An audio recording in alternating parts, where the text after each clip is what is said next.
సంపూర్ణ రామాయణం అరణ్యకాండ. రావణాసురుడు మారీచుడి ఆశ్రమంకి వెళ్ళాడు. మారీచుడు ఒక మునిలాగా మారిపోయాడు. రావణాసురుడు మారీచుడి దగ్గరికి వెళ్ళి, మారీచ, నేను చాలా కష్టాల్లో ఉన్నాను, నీ సహాయం కావాలి. నేను 14,000 మంది రాక్షసులని యజ్ఞాలు యాగాలు తపస్సులు జరగకుండా చూడమని అరణ్యంలో పెట్టాను. వాళ్ళు చాలా బాగా పనిచేశారు. వీళ్ళని రాముడు అనేవాడు ఒక్కడే భూమి మీద నిలబడి చంపేశాడు. నా మనసు ఎంత బాధగా ఉందో తెలుసా? ఆ రాముడు మూర్ఖుడు, అధర్మం చేసేవాడు, ఇంద్రియాలని జయించనివాడు, అందరినీ భయపెట్టేవాడు. తన తండ్రి అసహ్యించుకుని బయటకి పంపించాడు. అందుకని ఆ రాముడిని నేను బాధ పెట్టాలనుకుంటున్నాను. ఏ పాపం తెలియని నా చెల్లి శూర్పణఖ చెవులు ముక్కు కోసేశాడు. అందుకని రాముడిని బాధ పెట్టడానికి ఆయన భార్య సీత దేవకన్యలా ఉంటుందట, ఆమెని అపహరించి తెద్దామనుకుంటున్నాను. రాముడితో యుద్ధం చేసి సీతని తీసుకురావాలంటే అది చాలా కష్టమైన పని. అందుకని చాలా తేలికగా పని అయ్యే ఒక ఆలోచన చేశాను. నీకు సమస్త మాయలు తెలుసు. నువ్వు బంగారు జింకగా అందంగా మారిపో. సీత కంట పడేటట్టు ఆశ్రమం మీదుగా వెళ్ళు. నిన్ను చూసి కావాలంటుంది. ఆ రాముడు సీత కోరిక నెరవేర్చడం కోసం నీ వెనకాల వెళతాడు. నువ్వు ఆ రాముడిని చాలా దూరం తీసుకెళ్ళు. రాముడు బాణం వేసేలోపు హా సీత, హా లక్ష్మణ అని రాముడి కంఠంతో అను. రాముడికి కష్టం వచ్చిందని సీత లక్ష్మణుడిని పంపిస్తుంది. లక్ష్మణుడు రాముడి కోసం వెళతాడు. ఆశ్రమంలో సీతని రక్షించడానికి ఎవరూ ఉండరు. అప్పుడు నేను వెళ్ళి సీతని ఎత్తుకొస్తాను. ఇందులో ఏ ప్రమాదమూ లేదు. అందుకని మారీచా, నా మాట విను. మారీచుడు కదలిక లేక ఒక శవంలా నిలబడి అన్నాడు, రావణ, నీకు నేను కొన్ని విషయాలు చెబుతా. కొంతమంది మన మనసుకి నచ్చేలా ఎప్పుడూ మాట్లాడతారు, కానీ వారు మన మంచి కోరి మాట్లాడేవారు కాదు. వాళ్ళ అవసరానికి నిన్ను పొగుడుతూ మాట్లాడతారు. ఇంకొందరు మాట్లాడితే మన మనసుకి నచ్చదు, కానీ ఆ మాటలలో ఎదుటివారి మంచి గురించి ఉంటుంది. అలా మంచి చెప్పేవాడు జీవితంలో దొరకడు. ఒకవేళ మంచి చెప్పేవాడు దొరికినా వినేవాడు దొరకడు. నేను చెప్పేది జాగ్రత్తగా విను. నీకు రాముడి గురించి చెప్పినవాడు దుర్మార్గుడు, నీ ప్రాణాలు తీయాలనుకునేవాడు. నీకు అన్ని అబద్ధాలు చెప్పాడు. రాముడు అలాంటివాడు కాదు. రాముడు మహాధర్మాత్ముడు. నాకు ఒక అనుమానం వస్తుంది రావణ. నిన్ను చంపడానికి సీతాదేవి వచ్చినట్టుంది. ఆమె మామూలు స్త్రీ కాదు, దేవతా స్త్రీ. నీకు పుట్టిన కోరిక వల్ల నీకు ఏమి జరుగుతుందో విను. నువ్వు నీ లంకాపట్టణం అగ్నిజ్వాలలలో నశించిపోతుంది. రాముడు ఎంత త్యాగమూర్తి అంటే తండ్రి సత్యవాక్కు నిలబెట్టడానికి అరణ్యానికి వచ్చాడు. రాముడి జోలికి వెళితే ధర్మం జోలికి వెళ్ళినట్టే. వెంటనే కాలిపోతావు రావణ. రాముడు సత్పురుషుడు. సీతాదేవి జోలికి వెళ్ళకు. నీకు రాజ్యం ఉంది, ఎంతోమంది భార్యలు ఉన్నారు, వాళ్లతో హాయిగా ఉండు. రావణ, నేను కూడా నీలాగే విర్రవీగాను. అలాంటి సమయంలో విశ్వామిత్ర మహర్షి యాగం చేస్తుంటే నాశనం చేశాను. విశ్వామిత్ర మహర్షి రామలక్ష్మణులని తీసుకొచ్చారు. యాగం మొదలుపెట్టారు. నేను ఆ యాగాన్ని నాశనం చేయాలని ఆకాశ మార్గంలో వచ్చాను. మెడలో ఒక బంగారు గొలుసుతో, ఇంకా మీసాలు కూడా పుట్టలేదు అంత చిన్న పిల్లవాడు చేతిలో కోదండంతో యజ్ఞశాలని రక్షిస్తున్నాడు. అతన్ని చూసి ఈ పిల్లవాడా విశ్వామిత్ర మహర్షి వెళ్ళి తీసుకొచ్చాడు అని అనుకున్నా. అప్పుడు అతని దగ్గర అన్ని అస్త్రాలు కూడా లేవు. రాముడు నన్ను ఒక బాణంతో కొడితే 100 యోజనాల అవతల పడిపోయా. కొంతకాలం తర్వాత నాకు తెలివి వచ్చింది. అప్పటి నుంచి నాకు రాముడన్న, ఆయన బాణమన్న హడల్. ఇప్పుడు ఎన్ని బాణాలు పొందాడో, ఎన్ని అస్త్రాలు పొందాడో. సామాన్యమైన వాడు కాడు. నీకు ఇలాంటి పాపపు ఆలోచన ఉన్నందుకు నీతో స్నేహం నాకు భయమేస్తుంది. అయినా వేరే వాళ్ళ భార్యలని తెచ్చుకోవాలన్న కోరిక ఏమిటి? నీకు ఇంట్లో 1000 మంది భార్యలు ఉన్నారు. హాయిగా వాళ్ళతో సుఖంగా ఉండు. నీకో విషయం చెబుతా. రాముడు అయోధ్యకి వెళ్ళిపోయాడని నేను నా స్నేహితులతో కలిసి మునులని తింటూ ఉన్నా. ఒకరోజు రాముడు, సీత, లక్ష్మణుడు అరణ్యంలో తాపసాశ్రమంలో కనబడ్డారు. ఓహో, ఇప్పుడు రాముడు తపస్సు చేసుకుంటున్నాడు మునిలాగా అనుకుని ఎందుకైనా మంచిదని నా స్నేహితులని పంపించాను తినడానికి. రాముడు బాణాలు సంధిస్తే అవి వెంటబడి మరీ నా స్నేహితులని చంపేశాయి. వెంటనే పారిపోయి వచ్చాను. రాత్రి నిద్ర పట్టడం లేదు. కళ్ళు మూసుకుంటే రాముడు కనిపిస్తున్నాడు. భయమేసి అప్పటి నుంచి చంపడాలు మానేసి ఇదిగో ఇలా నారచీర కట్టుకొని శాకాహారం తింటూ తపస్సు చేసుకుంటూ ఇలా జీవితం గడుపుతున్నా. ఇప్పుడు యోగ విద్యలో ఉన్నాను. ఎక్కడ చూసినా నాకు రాముడే కనిపిస్తున్నాడు. అందుకే నేను ఎవరి జోలికి వెళ్ళను. అసలు మీ చెల్లి ముక్కు చెవులు కోసేశాడు అంటున్నావు. అసలు ఎందుకు కోశాడో నిజంగా చెప్పమను. అలా శూర్పణఖ చెప్పిందనే కదా కరుడు ఆ సైన్యం మొత్తం నాశనమయ్యింది. నువ్వు అదే తప్పు చేస్తున్నావేమిటి? నా మాట విను. రావణుడు అన్నాడు. అన్ని గొప్పలు చెబుతావేమిటి రాముడి గురించి? రాముడు కేవలం మనుషుడు. అతన్ని చంపడానికి పెద్ద విద్యలు ఉండాలేంటి? నా దగ్గర రాముడిని పొగడకు. నా నిర్ణయం మారదు. నేను తప్పకుండా నీతోనే, నీ సహాయంతోనే సీతని అపహరించాలి. నేను నిన్ను జింకగా మారమన్నా, అంతేగాని నీ కథ అడిగానా? నువ్వు పరిధిని మించి మాట్లాడుతున్నావు.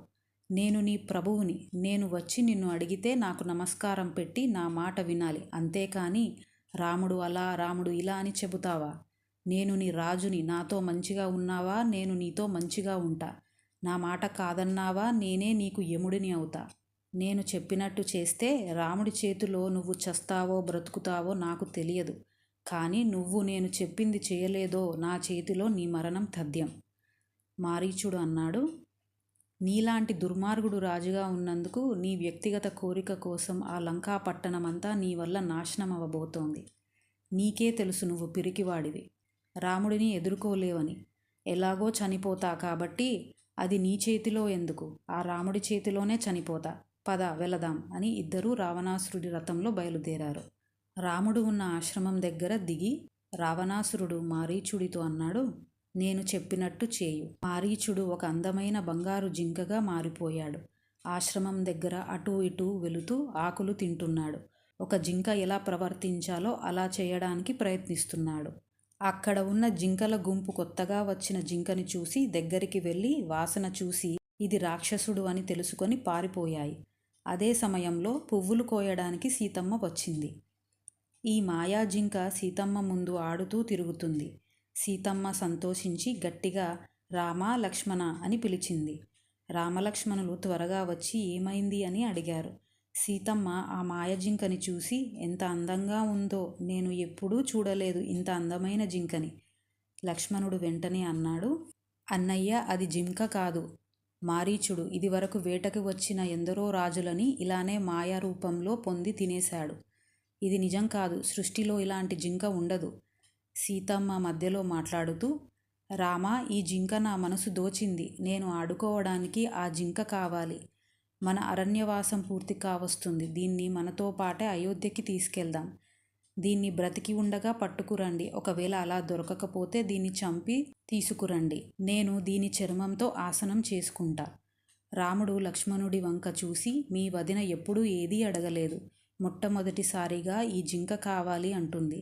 ఇంతలా అడిగితే నేను తేను అని ఎలా అనగలను? అందుకని నేను వెళ్ళి తెస్తా. ఒకవేళ నువ్వు అన్నట్టే అది మారీచుడు అయితే నేను విడిచిపెట్టకూడదు కదా.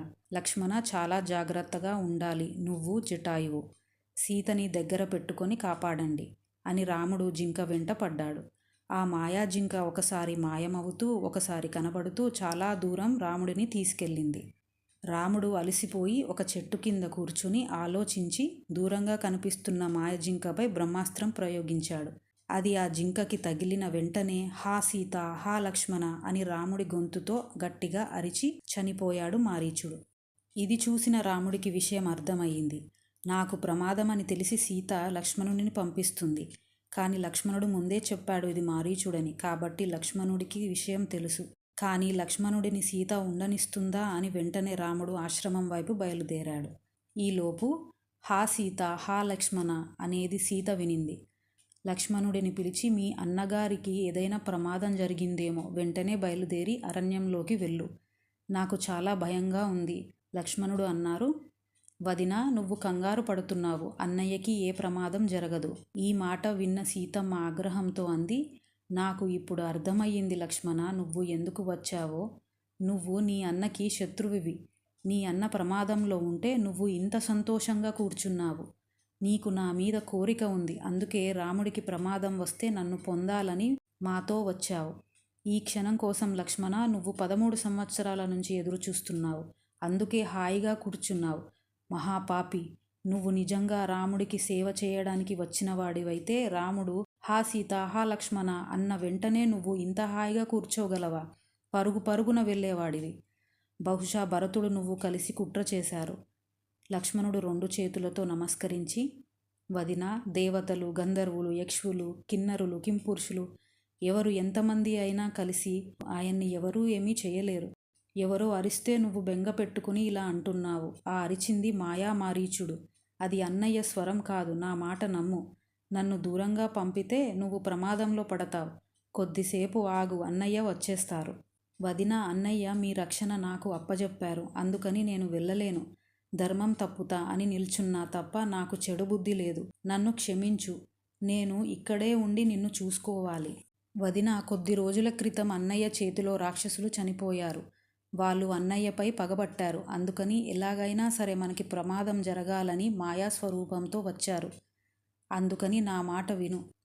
సీతాదేవి అంది, నాకు అర్థమయ్యిందిరా మహాపాపి, నువ్వు ఎందుకు వచ్చావో. రాముడి మరణ వార్త గురించి ఇక్కడ ఉన్నావు. నేను వెళ్ళమన్నా వెళ్ళకుండా ఇక్కడే ఉన్నావు కనుక నేను విషం తాగి చనిపోతా. వదిన, ఎంత పని చేస్తున్నావు. నేను నిలబడితే నువ్వు ప్రాణాలు తీసుకుంటావు. నేను వెళ్ళిపోతే నీకు ప్రమాదం. నువ్వు ఇవాళ ఒక సామాన్య స్త్రీ ఎలా మాట్లాడాలో అలా మాట్లాడావు. నువ్వు నన్ను ఇన్ని మాటలన్నా నేను నీకు జవాబు చెప్పలేను. ఎందుకంటే నీ మాటలకి నేను ఎంత బాధపడుతున్నానో అవి మాటల్లో చెప్పలేను. నేను నా వదినని చాలా సంతోషంతో నీ చీరలు మోశాను. అన్నయ్యకి నీకు తినడానికి రోజు కందమూలాలు, పండ్లు తెచ్చాను. అన్నయ్య నువ్వు సంతోషంగా నా కళ్ళ ముందు ఉంటే మురిసిపోయాను. మీ సేవ చేసుకునే అదృష్టం నాకు దొరికిందని పొంగిపోయాను. ఎన్నడూ నేను నిన్ను ఆ భావనతో చూడలేదు. నువ్వు పెద్దదానివి, వదినవి, నువ్వు బాధలో ఉన్నావు, అందుకని ఇలా మాట్లాడుతున్నావు అని లక్ష్మణుడు రాముడిని వెతకడానికి వెళ్ళాడు. అలా లక్ష్మణుడు వెళ్ళిన వెంటనే రావణాసురుడు మాయ ద్వారా ఒక సన్యాసిగా మారి ఆశ్రమం దగ్గరికి వెళ్ళాడు. సీతమ్మ వచ్చినవాడు సన్యాసి మహా తేజస్సుతో ఉన్నందున అతనికి అతిథి మర్యాద చేయకపోతే శపిస్తాడని అతనికి కూర్చోడానికి ఆసనం ఇచ్చి, నీళ్లు ఇచ్చి, తినడానికి భోజనం పెట్టింది. రావణాసురుడు అన్నాడు, నువ్వు చూడడానికి ఒక పద్మంలా ఉన్నావు. భూమి మీదకి వచ్చిన రతీదేవిలా ఉన్నావు. అందంగా ఉన్నావు అని సీతమ్మని అంగాంగ వర్ణన చేశాడు.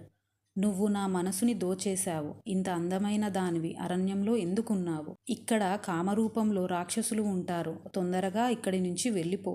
మంచి నగరాలు, పట్టణాల్లో ఉండి సుఖం అనుభవించాలి. మంచి బట్టలు, హారాలు వేసుకోవాలి. అన్నిటికన్నా మంచి భర్త ఉండాలి. రావణాసురుడు ఇలా మాట్లాడుతూ ఉన్నాడు. కానీ సీతమ్మ మనసు రాముడిపైన ఉన్నందున అతను చెప్పేవి వినిపించుకోకుండా ఇలా అంది, నా పేరు సీత, జనక మహారాజు గారి కూతురుని, రామచంద్రమూర్తి యొక్క భార్యని. నా వివాహం తర్వాత నేను అన్ని భోగాలు అనుభవించాను.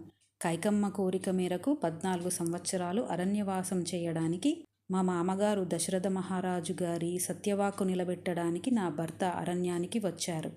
ఆయనతో పాటు నేను, మా వారి తమ్ముడు లక్ష్మణుడు వచ్చాం. ఓ బ్రాహ్మణుడా, నువ్వు ఒక్కడివి ఈ అరణ్యంలో ఎందుకు తిరుగుతున్నావు? నువ్వు ఎవరు? సీత, నా పేరు రావణాసురుడు. నన్ను చూస్తే దేవతలు, యక్షులు, గంధర్వులు అందరూ భయపడిపోతారు. అంత తేజోవంతుడిని. సీత, ఇంత అందంగా ఉన్న నిన్ను చూసిన క్షణం నుంచి ఎంతమంది భార్యలు ఉన్నా వాళ్ళతో ఉన్నప్పుడు నాకు సుఖం లేదు. అందుకని నీకోసం వచ్చాను. సీత, నువ్వు వస్తే నిన్ను మహారాణిని చేస్తాను. నువ్వు నా భార్యవి అయితే 5,000 దాసీలు నీ కింద ఉంటారు. లోకంలో ఉన్న సమస్త ఐశ్వర్యం నీ దగ్గరికి తెస్తాను. సీతమ్మ అంది, రావణ, నీ ఇష్టం వచ్చినట్టు మాట్లాడుతున్నావు. ఆ మహాసముద్రం కదపడం ఎలా సాధ్యం కాదో మహానుభావుడు, ధర్మాత్ముడు, పూర్ణచంద్రుడి ముఖం కలిగినవాడు, జితేంద్రియుడు, అపారమైన కీర్తి ఉన్నవాడు నా భర్త అయిన రామచంద్రమూర్తిని అనుసరించే దానినే తప్ప నీ వంటి ప్రతి దిక్కుమాలిన వాడు వచ్చి ఐశ్వర్యం గురించి మాట్లాడితే వచ్చే స్త్రీని కాను. నేను ఎవరో తెలుసుకో. నువ్వు ఒక అజ్ఞానివి. ఎవరైనా రామచంద్రమూర్తి భార్యని కోరుకుంటారా? నీ పతనం మొదలైంది. రావణుడు తన నిజస్వరూపం బయటపెట్టాడు. పెద్ద స్వరూపంతో మారిపోయాడు. ఇప్పుడు నిన్ను తీసుకెళతా చూడు అని సీతమ్మ దగ్గరికి వెళుతున్నాడు. సీతమ్మ వణికిపోతుంది. సీతమ్మ జుట్టుని తన ఎడమ చేతితో పట్టుకుని కుడి చేతిని సీతమ్మ తొడల కింద పెట్టి పైకి ఎత్తి ఆశ్రమం బయటికి తెచ్చాడు. రావణాసురుడి రథం వచ్చింది. సీతమ్మని అనరాని మాటలు అంటూ భయపెడుతూ బలవంతంగా రథంలో తీసుకెళ్లి సీతమ్మని తన తొడలపై కూర్చోబెట్టుకున్నాడు. సీతమ్మ గట్టిగా రామ రామ లక్ష్మణ అని కేకలు పెడుతూ ఏడుస్తుంది. చెట్టుపై ఉన్న జటాయువు వచ్చి రావణుడిని తన రెక్కలతో కొట్టాడు. రావణుడి చేతిలో ఉన్న ధనుస్సు నుంచి బాణాలు వేస్తే జటాయువుకి తగిలాయి. జటాయువు తన ముక్కుతో రథాన్ని గట్టిగా కొట్టి ఆ పిశాచాలని చంపేశాడు. ఆ రథం కింద పడుతూ అందులోంచి సీతమ్మ పడుతుంటే రావణుడు తన ఎడమ చేతితో సీతమ్మని పట్టుకున్నాడు. ఇది చూసిన జటాయువు రావణుడిపైకి వస్తుంటే రావణుడు ఖడ్గంతో జటాయువు రెక్కలని కాళ్ళని కోసేశాడు. అది చూసి సీతమ్మ ఏడుస్తూ జటాయువు దగ్గరికి వెళ్ళింది. సీతమ్మ జుట్టు పట్టుకొని నేలపై నుంచి ఈడ్చుకుని వెళుతున్నాడు. కింద పడ్డ రథం తన శక్తితో నడుపుతూ ఆకాశ మార్గాన సీతమ్మని తీసుకొని వెళ్తున్నాడు. అదే సమయంలో ఒక పర్వత శిఖరం పైన 5 వానరులు కనబడ్డారు. ఆ వానరులు ఈ దృశ్యం చూస్తున్నారు. సీతమ్మ వెంటనే తన చీర కొంగును కొంచెం చింపి అందులో తన నగలు పెట్టి వాళ్ళకి దొరికేలా పడేసింది.